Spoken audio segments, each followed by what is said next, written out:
Bonjour à toutes et à tous et bienvenue dans notre programme d'aujourd'hui. Que le Seigneur vous bénisse, que le Seigneur vous comble à cause de cet amour que vous êtes en train de manifester dans sa parole. Et merci beaucoup pour la communion dont nous avons ensemble. Ça me tient vraiment au cœur et je suis reconnaissant et j'aimerais dire à quelqu'un que le Seigneur à travers cette œuvre ne manquera pas de bouger votre vie, de pousser votre vie et de donner une nouvelle impulse dans votre vie parce que ceux qui se confient au Seigneur n'ont jamais été déçus. Merci pour tout ce que vous êtes en train de faire à travers cette ambiance que nous avons ensemble créée pour partager la parole du Seigneur.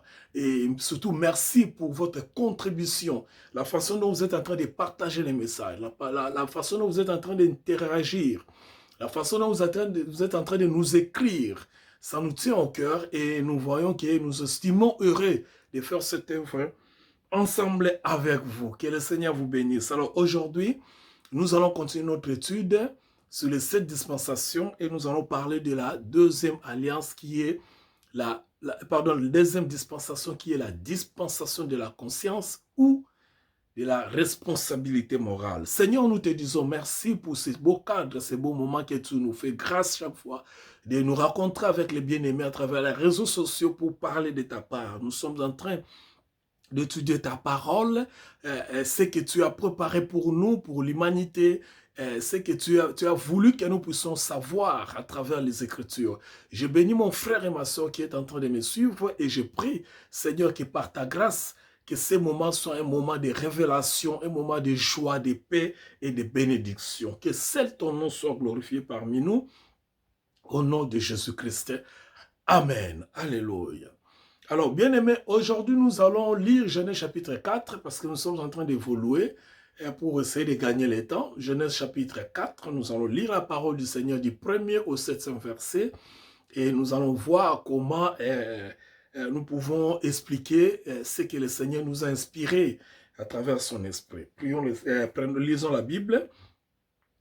Adam connut Ève sa femme et conçut et enfanta Caïn. Et elle dit, je formai un homme avec l'aide de l'Éternel. C'est elle qui dit, je formai l'homme avec l'aide de l'Éternel. C'est ce que pensait Ève après avoir donné naissance à Caïn. Elle enfanta encore son fils, son frère Abel. Abel fut berger et Caïn fit laboureur. Au bout de quelques temps, il faut toujours tenir compte de certains éléments, souligner au bout de quelques temps. Au bout de quelques temps, c'est-à-dire il y a eu le temps, il y a eu beaucoup de temps qui sont passés, c'était après leur naissance. Au bout de quelques temps, Caïn fit à l'Éternel une offrande des fruits de la terre. Et Abel de son côté en fit une des premières-nées de son troupeau et de leur graisse. L'Éternel porta un regard favorable sur Abel et sur son offrande. Mais l'Éternel ne porta pas un regard favorable sur Caïn et sur son offrande. Caïn fut très irrité et son visage fut abattu. Verset 6. Et l'Éternel dit, soulignez, l'Éternel vient auprès de Caïn pour lui dire, pourquoi es-tu irrité et pourquoi ton visage est-il abattu? Certainement, écoutez les conseils du Seigneur, certainement, si tu agis bien, tu relèveras ton visage, et si tu agis mal, les péchés se couchent à la porte, et ses désirs se portent vers toi, mais toi domine sur lui. Alléluia. Ça, c'est la parole du Seigneur. Alors, aujourd'hui, nous allons parler de Caïn et Abel, parce que ce sont les deux personnalités qui sont venues après la chute. Avant la chute, il y avait Adam et Ève, et après la chute, il y avait Caïn et Abel. Deux personnalités qui sont venues de cette alliance qu'il y avait entre l'homme et la femme. Je vous ai dit la fois passée, concernant un peu le mariage. Au fait, ici, vous allez voir que la Bible dit, Adam connut sa femme. Adam connut sa femme. Adam connut sa femme. C'est-à-dire, Adam maintenant désormais est lié avec sa femme sur le lien du mariage. Cependant, le terme biblique mariage, le terme mariage n'intervient pas ici. Parce que le mariage est venu après Le mariage est un concept que les humains ont baptisé, s'il faut dire. C'est-à-dire, c'est nous les humains. Nous allons voir ça quand nous allons arriver dans d'autres dispensations, après ces moments. Mais retenez que jusqu'ici, le terme mariage n'intervient pas encore. Le mariage, dans le sens du mariage, n'intervient pas encore. Ici, on dit qu'Adam connaissant sa femme Ève, c'est-à-dire Adam a eu des relations intimes, des relations sexuelles, des relations amoureuses avec son épouse. C'est-à-dire, ils sont plus les personnes qu'ils étaient avant la chute. Vous comprenez? Adam et Ève n'opèrent plus dans la logique qu'ils opéraient avant la chute. Désormais, ils opèrent sous un autre monde, sous une autre dimension. Alors, dans la dimension de ce monde, nous voyons que la reproduction est le résultat de l'accouplement. La reproduction de l'homme devient maintenant le résultat de l'accouplement physique. Et c'est par là que, entre parenthèses, nous pouvons dire qu'il y a les mariages. Ça veut dire quoi? Quand un homme et une femme se sont accouplés d'après leurs attentes, d'après leurs désirs, d'après leur unité, d'après leur consentement. C'est un signe de mariage. Vous comprenez? Et ici, on ne nous parle pas de ce qui intervient dans nos mariages traditionnels, dans nos mariages ordinaires, dans nos mariages comme nous l'avons conçu. Par exemple, si vous venez chez nous en Afrique, dans la plupart des cas, dans la plupart des tribus, dans la plupart des traditions, le mariage est soumis à un préalable qu'on appelle les dots. La dot, pardon. La dot, c'est-à-dire l'homme qui épouse la femme, qui va chez les parents de la femme, qui essaie un peu d'accomplir certaines réalités ou bien payer quelque chose pour avoir la femme. Mais au commencement, ce n'était pas ainsi.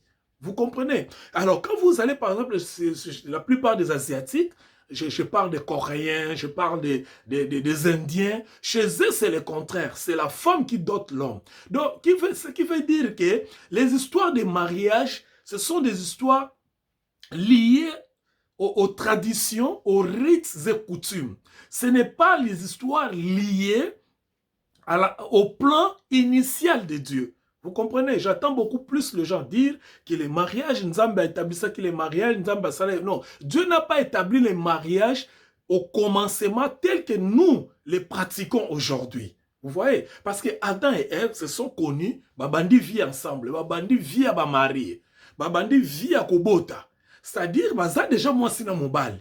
Sauf que le terme mariage est intervenu après pour essayer de régulariser, je dis bien régulariser la société. Nous allons voir ça quand nous allons venir dans d'autres dispensations, je crois dans la dispensation, la 4e dispensation ou la 5e, quelque chose comme ça.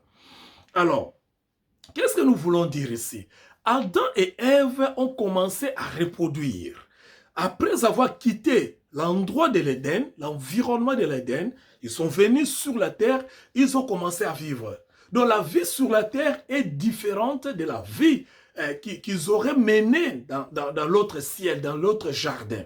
Et le Seigneur voulait qu'ils puissent maintenant commencer à expérimenter une autre dimension de vie, une autre dimension de sa révélation. C'est-à-dire qu'ils sont entrés dans une autre dispensation. Et cette fois-ci, dans cette dispensation, le Seigneur veut seulement les amener dans la dimension de voir Dieu sous une autre révélation. Parce qu'à l'Éden, la révélation était que vous ne pouvez pas manger, vous ne pouvez pas toucher, les jours où vous en mangerez, vous mourrez. Mais ici maintenant, vous devez travailler pour manger, vous devez reproduire, vous devez avoir des difficultés pour accoucher. La terre va produire des épines et des ronces. C'est à la sueur de votre front. Donc vous voyez, maintenant Adam et Ève sont dans la révélation de Dieu, dans la pleine dimension de Dieu. Alors dans la pleine dimension de Dieu, ils découvrent qu'ils étaient capables de produire un être comme eux-mêmes, un être qui les ressemble totalement. Vous voyez, c'est la deuxième dimension de la révélation. C'est la deuxième dimension de la connaissance de Dieu. Ah, Nzamboyo. Mais c'est comment ça? Donc, c'est que Bissou qui n'a pas capacité à produire. Vous voyez? Maintenant, ils comprennent que là où nous étions, nous avions eu des potentiels, mais qui n'étaient pas opérationnels. Jusqu'à ce que nous ayons chuté, jusqu'à ce que nous ayons tombé, que ma potentiel en est bimi. Donc c'est comme ça que Dieu travaille, bien aimé. Je suivais un pasteur que j'aime beaucoup, il prêchait quelque part, il a dit quelque chose de très important. Il a dit, des fois Dieu s'opère en anglais, il prêchait en anglais, il disait, sometimes God must be wrong, must be walking wrong. C'est-à-dire Dieu est spécialisé dans le travail des faux. Vous voyez, dans le travail des choses qui sont, il attend que l'homme échoue ou bien que l'homme commence mal pour que lui puisse régulariser des choses. Alléluia. Des fois, ça arrive comme ça. Dieu attend que l'homme soit dans les faux ou bien dans la mauvaise voie ou bien dans les mauvais commencements, afin que lui-même, Dieu puisse venir pour essayer un peu de régulariser les choses. Alors, c'est ici que vous allez voir la femme s'exclamant. Sa femme ne comprend pas. Ah, na komaki na zemi, na boti. Alors, la femme crie directement pour dire que cette fois-ci, vous voyez, il dit, ah voilà, je conçus un homme j'ai eu un enfant avec l'aide de l'Éternel. Je conçus un homme avec l'aide de l'Éternel. J'aime ce verset-là. Écoutez, elle enfanta un fils, donc c'est-à-dire, elle conçut et enfanta Caïn. Et elle dit, je formais un homme avec l'aide de l'Éternel. Ici, nous allons expliquer, je formais l'homme avec l'aide de l'Éternel. Ça veut dire quoi? Ça veut dire tout simplement que pour Ève, Ève pensait que la promesse que Dieu lui avait donnée pour dire que ta descendance, ta sémence écrasera la tête du serpent qui t'avait trompé. Quand elle dit que cet homme que j'ai conçu, j'ai donné naissance à un homme, avec l'aide de l'Éternel, je formais un homme. Elle n'était pas juste. Elle ne comprenait pas ce qu'elle disait. C'était juste un sentiment. Comme beaucoup de prières que les gens font aujourd'hui. Ils crient, ils chantent, ils croient qu'ils adorent le Seigneur. Alors qu'ils ne sont vraiment pas dans la voie où il faut adorer. Elle dit que je formais un homme avec l'aide de l'Éternel. Non, ce n'était pas l'homme avec l'aide de l'Éternel dans le sens où elle pensait que maintenant, comme le serpent m'avait mis dans cette situation, et Dieu avait dit qu'il y aura la sémence, ma sémence qui écrasera la tête du serpent, voilà maintenant cet homme-là qui va écraser le serpent, c'est celui-ci. Qui va écraser la tête du serpent qui m'avait trompé, c'est celui-ci. Donc c'est-à-dire Dieu m'a aidé à réparer. Retenez bien, Dieu m'a aidé à réparer ma faute. C'est-à-dire, Dieu m'a aidé à me racheter. C'est pourquoi, avec son aide, je formais un homme. Et un homme par qui la restauration ou bien la vengeance viendra. C'est pourquoi il avait dit que je formais l'homme avec l'ordre de l'Éternel. Mais en réalité, cet homme-là dont il parlait, ce n'était pas celui dont Dieu avait prophétisé pour dire que ta sémence ou bien ta descendance écrasera la tête du serpent. Ce n'était pas cet homme-là. Parce que l'homme que Dieu a donné la promesse, qu'il viendra, l'homme que Dieu devait aider la femme, ce n'était pas Caïn. Je pense que quelqu'un a compris. Donc elle avait perdu des repères pour s'exclamer. Mais en réalité, ce qu'elle attendait, l'enfant de la promesse, pour briser la tête du serpent, ce n'était pas Caïn. Bien qu'elle avait crié que c'était cet homme ici que Dieu m'a donné pour réparer ma faute. Alors en réalité, ce n'était pas Caïn. C'était un autre homme qui viendrait la sémence. Parce que Caïn était la sémence d'Adam. C'est-à-dire, la Bible dit clair que Adam connut sa femme. Adam a eu des rapports sexuels avec sa femme. Donc la sémence qu'on avait de Caïn venait de Adam. Vous voyez? Donc à partir de cette sémence-là, que Caïn était venu dans le monde. Or, la sémence dont Dieu parlait, ce n'était pas la sémence qui viendrait d'un homme, c'était la sémence qui viendrait d'une femme. C'est-à-dire la sémence de la femme qui écrasera la tête du serpent. Donc ce n'était pas Caïn, bien qu'il y ait eu cette exclamation. Verset 2. Et enfanta encore Abel, fut au bout de quelques temps, je vous avais dit de souligner au bout de quelques temps. Pourquoi? Parce que les gens pensent que Makambongo et les Kakaka, on a verset 5, verset 6, verset 7, verset 8, que les choses allaient comme ça. Non. Peut-être d'un verset à un autre, il y a eu des milliers d'années, il y a eu des milliers de temps, il y a eu beaucoup de temps qui s'est écoulé. C'est pourquoi la Bible dit au bout de quelques temps, c'est-à-dire, pour comme on a activité, comme nous le savons, normalement, ceux qui ont un âge dans bateau, nous voyons les gens pour comme un peu actif, comme un majeur. Probablement dans les 18 ans. Vous voyez? Mais dans le contexte ici, on ne nous a pas précisé l'âge, mais nous pouvons imaginer que tant que Caïn est devenu laboureur, c'est-à-dire Moussali Bilanga, et que Abel est devenu un berger. Donc, Moto a beaucoup la Nyama, on sous-entend que Bazaki est déjà majeur, Bazaki est déjà en maturité. Or, pendant leur jeunesse, papa na bango na maman na bango, Bazaki raconter une histoire de ce qui s'est passé. Vous voyez? Bazali déjà enseigner sur Dieu. Parce que tout ce qu'Adam connaissait, c'était Dieu. Tout ce qu'Adam avait comme l'expérience, c'était la chute. La première expérience. Alors, on a enseigné bango, on a niveau où comprendre que il faut que ça soit offrande pas ensemble. Mais offrande non to ça tant papa na maman ba koyaka, ba pesa nzambe offrande ya matiti, c'est-à-dire ba kende ko lata bilamba ya matiti. O nzamba azaki nango d'accord te. Ayaki ne lamba ya makila, ya nyama, akufa kibango. C'est-à-dire, ce sont des enseignements. Vous savez, je ne sais pas si dans cette génération, ça se passe ainsi.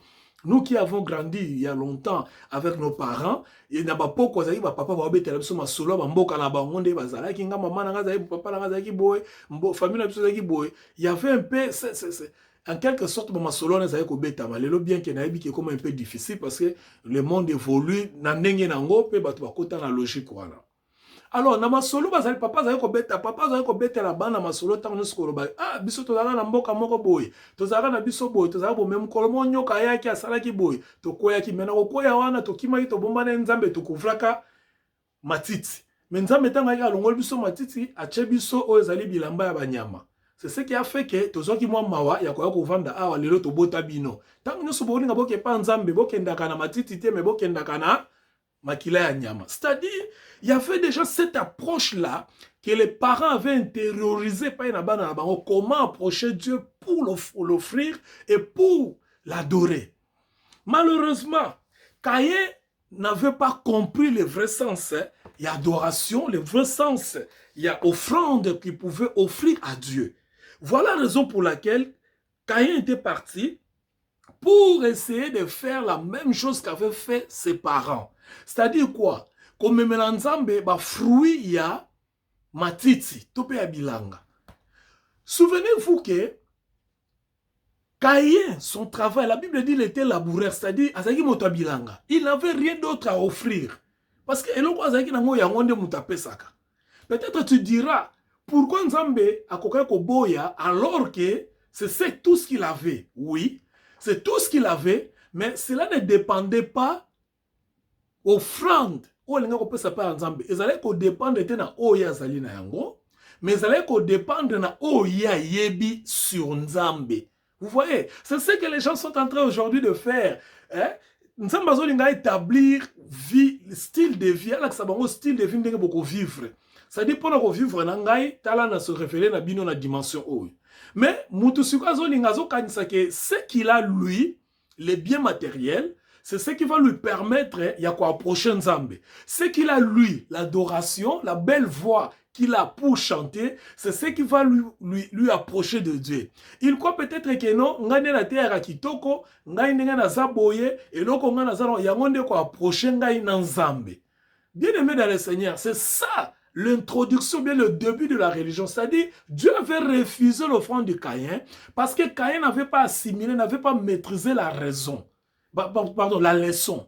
Caïn n'avait pas compris que pour approcher Dieu, il ne suffit pas de venir avec tout ce que tu as, mais il suffit de comprendre comment fonctionne Dieu. Alléluia. Il ne suffit pas d'avoir des talents, de voir des matériaux, de voir l'argent, de voir je ne sais pas moi quoi pour approcher Dieu. Mais il y a une manière que Dieu a établie dans les principes que vous devez l'approcher selon le principe. Dans d'autres cas, si vous approchez Nzambe selon le principe où Nzambe a établi, tu es dans le déviationnisme. Donc, en un mot, tu es dans la religion. Voilà pourquoi Dieu avait refuté la religion. À Boakaki, offrande ya Caïn parce que Caïn a une approche religieuse.